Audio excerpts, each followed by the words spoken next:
Hey, okay, so today I want to talk about being there for women. And there are a lot of areas we are still missing in the pro-life movement, and I want to talk about that. I saw a Instagram post by Ali Stuckey today, and we do have our opponents saying not to go to pregnancy centers, saying that plainly that they are not the best place for reproductive care. Actually, they will not kill your baby. Honestly, they are much better than going to Planned Parenthood. And Planned Parenthood, like Allie pointed out, will not give you parenting classes. They will not tell you the truth. And so this woman is definitely off her rocker thinking that Planned Parenthood would be better than a pregnancy center. But I am definitely for pregnancy centers 100%. I have shared how I have gotten help because I wanted to, just because I'm resourceful. I mean, I didn't have to go there. I was fine getting a car seat through family, through baby showers, clothes through baby showers, and a pregnancy test I definitely could have brought. But I am very resourceful, and I went to a pregnancy center to save money on that pregnancy test. I went there to save money on extra clothes instead of me buying them. I went there for that. And just to keep myself accountable in life, I went there for the parenting classes when my boys were older. I had started the teen classes, and then being pregnant again, it was getting to be a lot. So I had cut that early. But I've always had something, whether it's MOPS or whether it's Grace for the Wounded, always some kind of class in books and people and mentorship in my life. I've had a renowned lady that I spent a lot of time with when I first became a Christian. Very wise older woman. I had another older woman who taught me how to be pretty frugal. She was like, you know what, Melissa, don't buy boxes for storage. Just grab a garbage bag, stick it under your bed for storage. Don't spend money on these storage containers. Anyway, she was a great example to me. And then I had another lady who helped me. She had 7 kids, and she helped me with my home births. She was there. She helped me along in life too. So when we are having our children, we want to have as much help as possible. I think always having someone in your life is really vital. And I think years ago, a lot of women did do this. I think, women used to get water from the well. I think they had a pack, so to say. I know when I was growing up, my aunt, my grandmother, my mother, a few other aunts, there was a certain pack that it was unspoken, but there was a certain group of us that there was my inner circle and then an outer circle. So you always have women around you teaching you something. You're learning from them, you're showing them something, and this is the way to live life.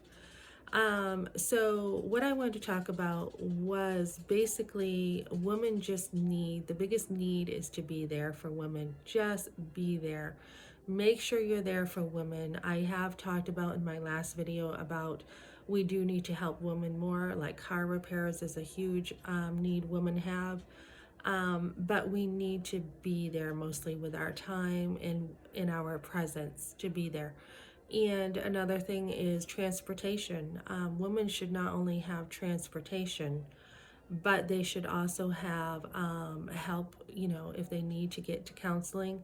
I know I just checked into a group where they will actually, if you sign up for Medicaid, you can actually have your rides to the doctor's appointments for free.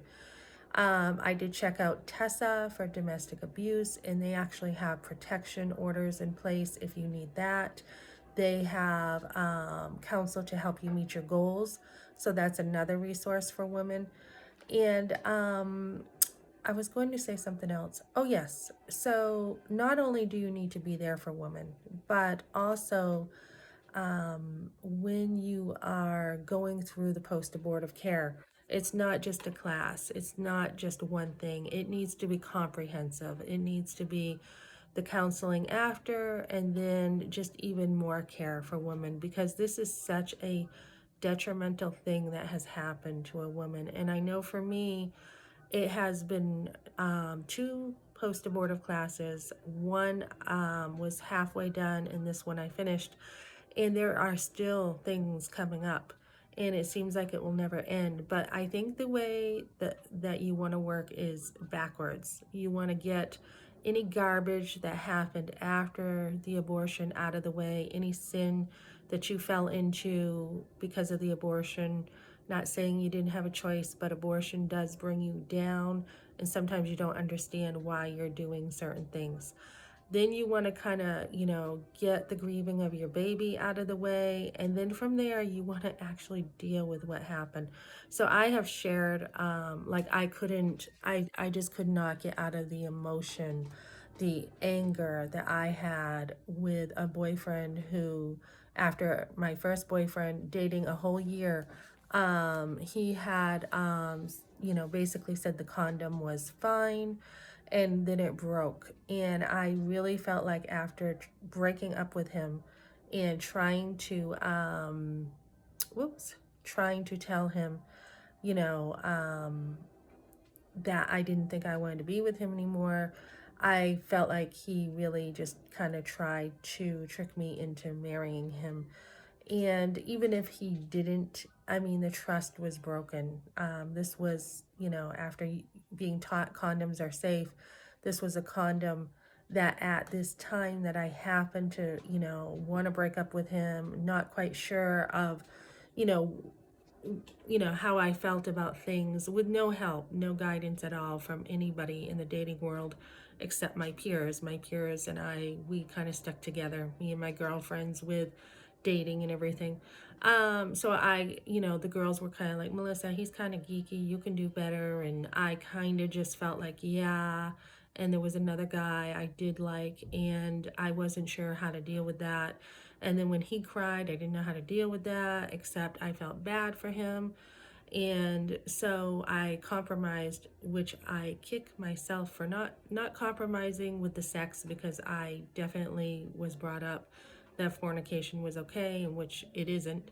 But kicking myself for second guessing myself. And then the condom he broke. I mean, it broke, and he knew it was kind of questionable, and I trusted him. So to try to get through that emotion, to say, okay, why were you so mad? What could you have done differently? And at the time when you have a crisis, you feel like you don't have time to deal with you don't have time to deal with the emotion. You found, for me, I found out I was pregnant because my mother pointed that out. I didn't really think I was pregnant. And so you've got one crisis that you have dealt with. I mean, I broke up with him, I was done, and then I found out I was pregnant. Then you have another crisis of finding out you're pregnant, and then you have another crisis of someone coercing you into abortion. I read a story yesterday of another lady who didn't even know what abortion was. And her grandmother at the time, she wanted to marry her boyfriend. She was a teenage mother. There's nothing wrong with being a teenage mother. You're not too young. If your body is saying you're old enough to have sex, you're old enough to have a baby. Years ago, by the age of 14 or 15, people were considered adults.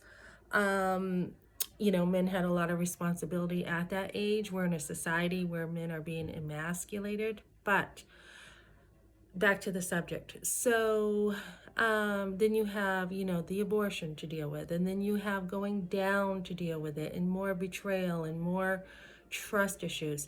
So how to heal is you want to get back to the original problem and try to just go through that and think about, why was an abortion presented, instead of actually having the man take responsibility, actually saying, you got her pregnant and you are going to take care of her.